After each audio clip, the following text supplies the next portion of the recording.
Hello and welcome, everybody. My name is Scott Keys. I will be your instructor for this course, History 100, what I call Summer Edition. So I just want to spend this first couple minutes just giving you some information about the course and myself, just to sort of acclimate you with what's about to happen and where we're going to go. To begin, again, my name is Scott Keys. I have been instructing students at the collegiate level in U.S. history since 2009. I also teach courses in California history and other topics as well, where I focus in on minority groups in America. But this particular course, this is a survey course where we're just going to sort of skip the surface a little bit of U.S. history from the development of the colonies in 1607 all the way up through the post-Civil War period known as Reconstruction, which ends in 1877. So roughly we're going to be going from 1607 to 1877, and we're going to be doing this in a fairly short period of time. Normally this class runs about 18 weeks, and so we have 4 months, 4+ months to get through this content.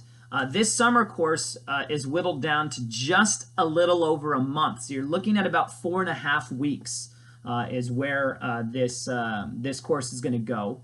And so I say that as a way just to inform you, remind you that the information is going to come at you very quickly, and there's going to be a lot of it because we have to take 18 weeks of material and put it into just over a month. So just be prepared that there is going to be a lot of material. Now, I have done what I can to trim and cut back on some of the content so to try to make it more manageable.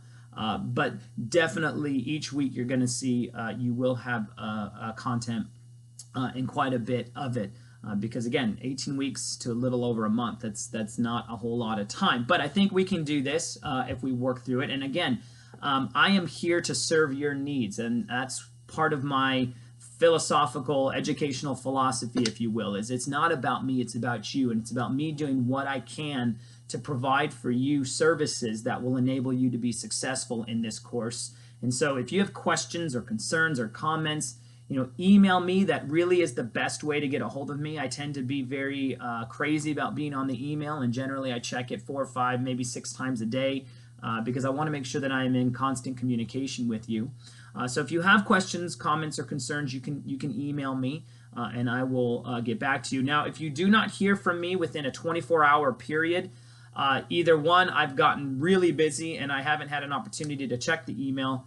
But more often than not, if you don't hear from me in 24 hours, it's because somehow I didn't get the message that you sent, whether it be through Canvas or through email. So if that's the case, send it again, and we can try to hook up in that way. So with that, just so you know a little bit about me, I love American history, U.S. history specifically, and I love students. I love to teach. It's why I do it. And I'm here to help. I am also a major baseball fan, Angels fan. I am an Angel fan, born and bred here in Southern California near the Orange County. So gotta love my Angels. So love them, love college football. I am a runner, tend to run half marathons, tend to be my MO. And I have 4 kids, 3 young boys and a teenage girl, and I've been married for almost 13 years. This year. In fact, I think I'll hit 13 while this class is going. So that's a little bit about me. Just so you are aware of what's going on in the class, there is a syllabi that you can access by going to Canvas and going to the home page. There you can find the syllabi, and within that you will see all of the assignments that you have. They are all detailed and defined exactly what you will need. It identifies the books that you will need, and if you're watching this before the start of class, you want to make sure that you get those books or that book prior to the start of class. You are going to need that book immediately. If you're watching this and the class has already started, you need to get those books now because you don't have a whole bunch of time, and a lot of the content is based upon reading, which is outlined both in the syllabi as well as in the weekly modules on Canvas, okay?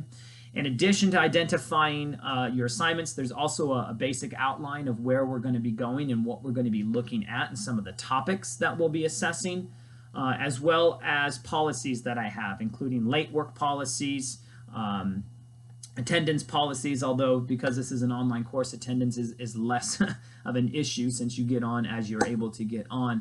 But I've got plagiarism policies there, I've got DSPS policies there, I've got course objectives listed in there, and so you definitely need to make sure that you read through that syllabi.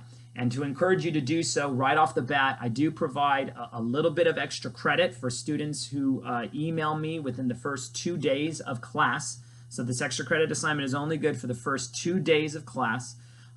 If you email me a summary of the syllabus and you explain to me what my plagiarism policy is, what my late work policy is, what some of the assignments are and when their due dates are. This is just a way for me to know and verify that you have in fact looked at that syllabus, because again, you want to make sure you know what is expected of you. So for example, my plagiarism policy is one where I don't allow for collaborative work. None of the assignments that we have are collaborative work. And I have a zero tolerance policy on plagiarism. So if I find one sentence or one thing or one structure, what have you, that seems to be plagiarized, that will result in a 0 for your grade and no option to make it up. So that policy is further identified and delineated in the syllabi. You want to check that out, as well as late work policies and all of that fun stuff. So you want to check that out, okay? Other than that, this class again is broken down into 4.5 weeks. I say 4.5 because the 5th week is not a full and complete week. It does end sooner than Sunday, but for the most part, most assignments, and I believe the first week is the only week where you do not have an assignment due. So there's a little bit of a break there, but again, lots of content's going to come at you. But generally, assignments will be due by Sunday at 11:59 p.m. and course content will be made available to you starting on Mondays at midnight, 12 a.m. So you'll have the whole week to get that material done. But again, except for week 1, where I don't believe you have any assignments due, you will have either tests or questions that you'll have to hand in, and you'll do all that electronically through Canvas, obviously. And hopefully you are familiar with Canvas. If you're not, you can email me. I can try to navigate you through it, but it's pretty self-explanatory, and as long as you can access it, you should be okay. But again, I'm here to help you, so that's what we're about. That, I think, pretty much covers what I have for you, other than, of course, you going through the syllabus. That's really important. But this course is broken up into 5 weeks, essentially, and each week we'll look at a very specific period of history. I've identified those for you in the modules area, and that's where you'll access all of the content, and that's where you will turn in all of the content. Okay? All right. I think that's it. So I will leave you, as I will each week, with my sign-off, which is the following. Go in peace. Be warm and filled. May the force be with you. Live long and prosper. And may the odds forever be in your favor. All right, guys, if you have questions or concerns, contact me. Otherwise, have a blessed week.